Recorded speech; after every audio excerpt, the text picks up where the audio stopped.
Beau Martonik here with the East Meets West Hunt podcast, and we're going to dive into another part of the Mountain Buck Scouting series. And on the last episode, I covered early season hunting, and this one is going to be the pre-rut. So the middle of October is one of the most beautiful times of the year in the Appalachian Mountains. The leaves are turning golden yellow, fire truck red, and burnt orange. As the later part of October comes in, those leaves start to turn brown, they start to fall off, and at the same time, the buck's testosterone levels are starting to rise. Tough to argue that late October may arguably be one of the best times of the year to hunt and really target on an old mountain buck, especially if you know a lot of information about this deer. Bucks are beginning to spend more time in daylight checking scrapes and taking strolls to see where the does are hanging out before the chaos of their rut hits. This time of year is all about hunting big community scrapes more than any part of the season. I love community scrapes at all times of the year, but this time of the year I'm focusing and keying in on them specifically. When it comes to e-scouting, to locate the scrapes, I'm always starting out by looking at a map. With the technology available now, I'm using the Onyx Hunt app to be able to identify potential scrape areas. I'm looking for travel corridors in relation to terrain and vegetation features and edges of bedding, and then I'm going to put my boots on the ground to eventually confirm that. Community scrapes are used by many deer. They're used by bucks, they're used by doe, and that's why it's so important to find what the terrain, where the terrain and the vegetation features meet to give you a good starting point on the map. So when I'm looking at a map here, the easily identifiable terrain and vegetation edges is this newer clear cut you have here, and you have some terrain that's running up against it. So as I'm going to zoom in here on this map, I'm looking at areas that have a potential to meet on these places. So one of those would be, for me, I would pick somewhere like in this general vicinity. So name that scrape and mark that on the map there.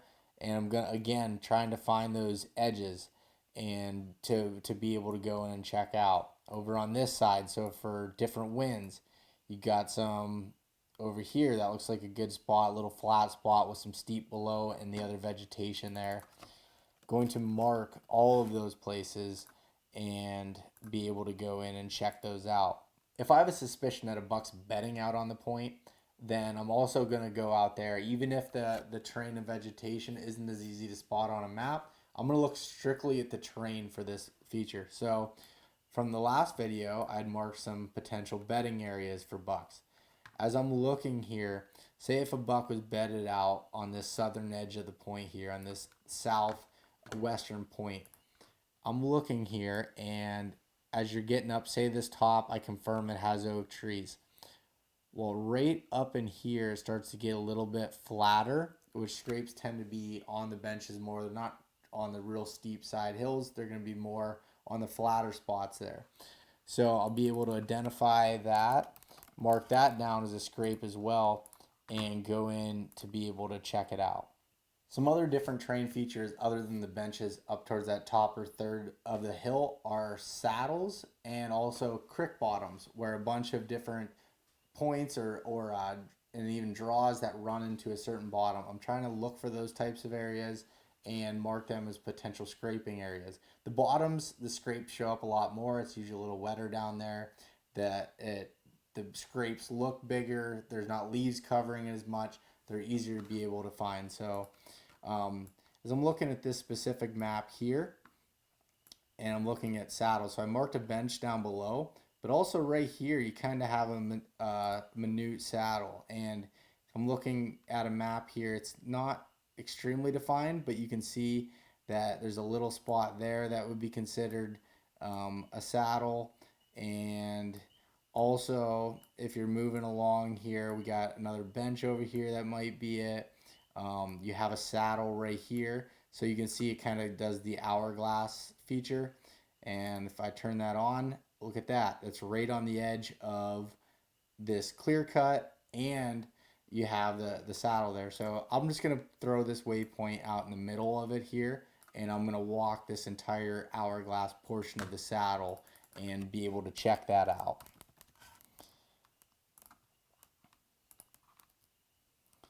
As far as looking at the creek bottoms, so I want to find areas again that have multiple places to come down. Back in the early season video, I marked this apple tree hollow as it's named on the map here. Down in this spot, we have 1, 2, 3, 4 different spots where the bottoms run together. Would be a good travel places. They're coming off this point, heading up to another one, maybe working down the creek bottom. So actually, right where this apple tree, where I had that spot marked, could be a good spot for scrapes as well. So that's another area that I'm going to check out and want to confirm my thoughts when I get into the field. Since I already found the bedding and I've marked some potential scrape locations, I'm also going to work backwards and try to find anywhere from 75 to 300 yards from that buck bedding. This is just, again, giving you an example that can vary depending on what that vegetation looks like to find those scrapes. And I did it without saying it on the first map, the first waypoint that I marked here. So say this buck was bedding, I have somewhere around this ring out here. If you go up and you use the line distance tool, you can kind of understand how far that is. So that scrape particularly, or that area that I marked, is about a little over 200 yards away. So that's the type of stuff that I'm looking for when trying to identify scrapes or scraping areas on the map. Understanding how to read topography lines is critical in when you're hunting the mountainous country throughout the Appalachian Mountains. So when you're looking at it, bucks a lot of times, especially like say during the pre-rut and even into the rut, they're trying to look for does, trying to find that first one that's coming into heat. And a lot of the times, does from their bedding to feeding are going up and down in the elevation, so they're moving vertically.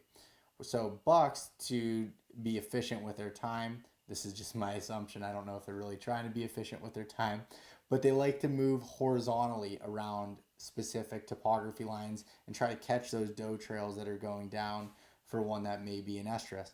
So that's why I like to understand how the topography leads, and if I find a couple of beds on a specific topography line, I'm going to walk that line around and be able to check it out when I'm in the field.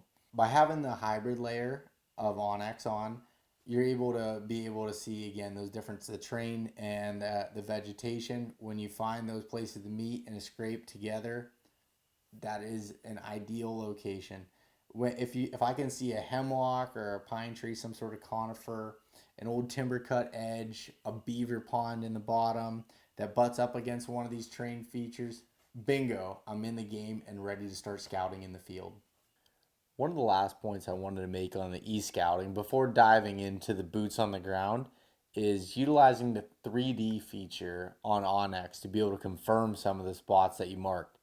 So, as I'm looking at the web map here, just by going off the topography lines, I'd marked some bedding and some scrapes that might be some good for the pre-rut time frame. So looking at this specific bed right here that I'd marked, now you can really get a good visual, like around this topography line, how they can see off this steep edge and where it kind of not necessarily completely flattens out, but it's definitely a more gradual terrain. And the same thing with the scrapes. So this is how you can get more of a visual, especially if you're just learning topography lines and trying to understand how they correlate. This helps give you a better visual at how that works. Taking that information and putting boots on the ground is the next step, and to be able to really confirming some of those things you found on the computer. And because scouting on a computer is a great tool, but it's not the only tool that you should have in your toolbox. Spring scouting will help you find the scrapes inside of these areas, but ensuring that they are hot only happens during the season, and that's imperative to see if they're actually going to produce. Conditions change, and you have to adapt as well. I'm using trail cameras as much as I can to confirm my suspicions. I will let them set up on a scrape and just soak for as long as possible, sometimes even the entire season. If I'm hunting a new area, it's going to take a few years to figure that out anyways. You can learn an area in a year, but in general, I put things into kind of a 3-year strategy to really understand how deer are moving, what scrapes are the actual community scrapes. I mean, those are things you can kind of pick up by instinct and by experience, but at the same time, I'm wrong a lot, and without cameras, it's tough to really be able to confirm that unless you're going back every year and checking these different spots. So, how to do that with the cameras is take the time and make a mock scrape in an area or freshen up some of the ones that are already there. And I'm doing that by applying a forehead gland. So the ones that I'm using are the Buck Fever synthetics, just buying those online, spraying them on the branch, and then just scraping up the ground with my boot. So you can make those really at any time of the year and not just during October. So if say you can only have a chance to scout it in the spring and you're not going to be able to come back until you hunt it during the fall, make them in the spring. Do it the same way.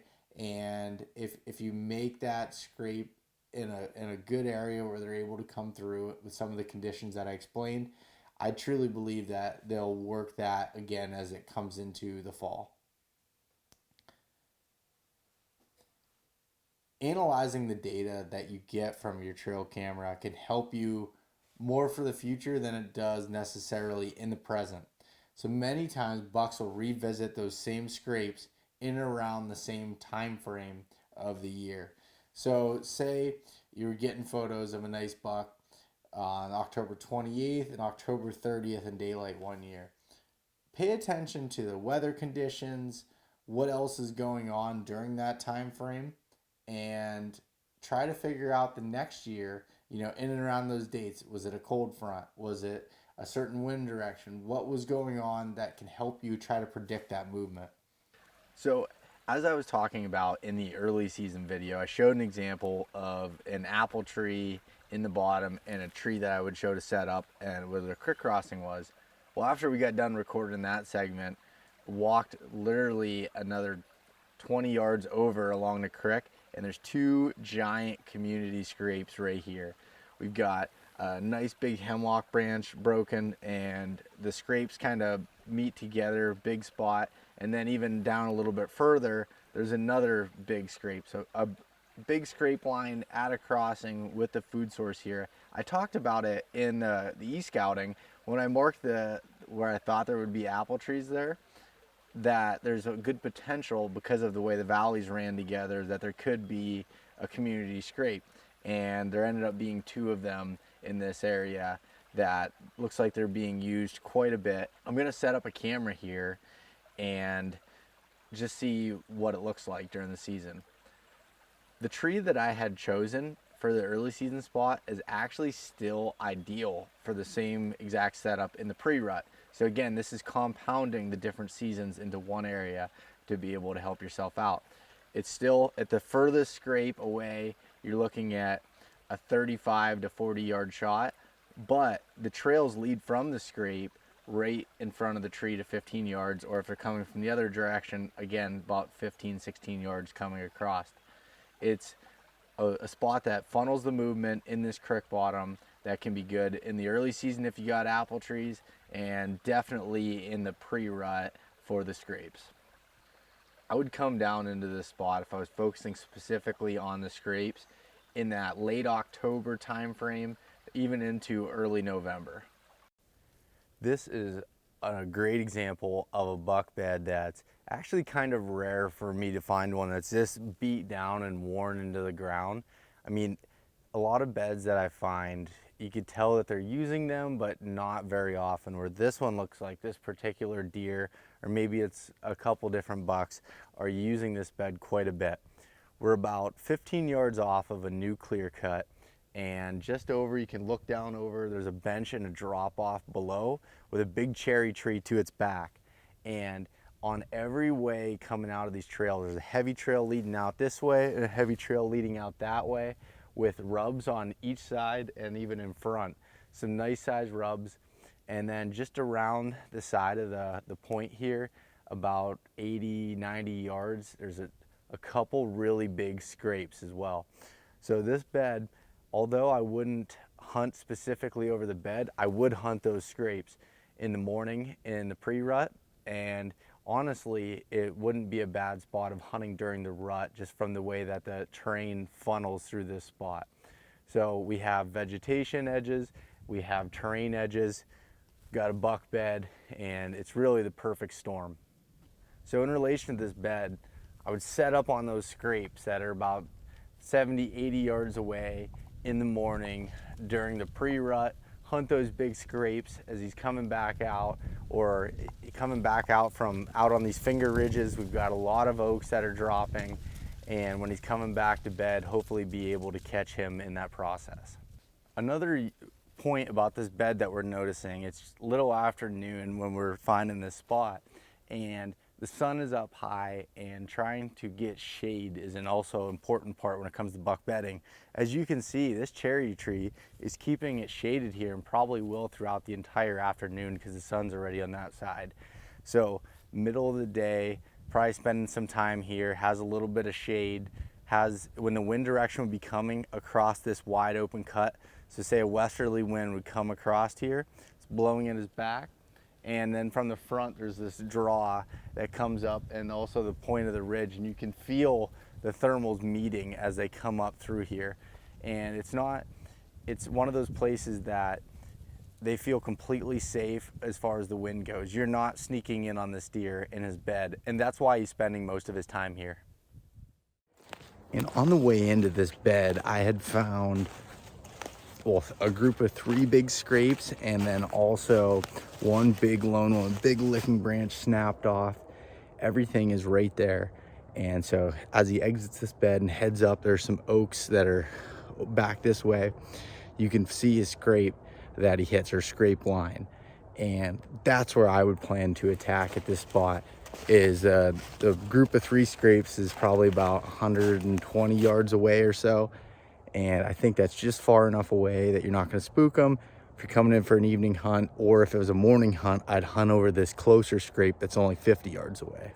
Here's the tree I would set up in right there for a good mid to late October hunt. Cold snap comes in, I want to be in this spot. So here's an opening. Right here is the big scrape I just showed you, and some trails that come out of here that cross, trail that comes out of that scrape. That bed's just up over on that knob, and then another trail that kind of cuts right through there. You see a little bridge comes through and wraps up around this point. Why this is such a good spot for mid to late October would be cold snap.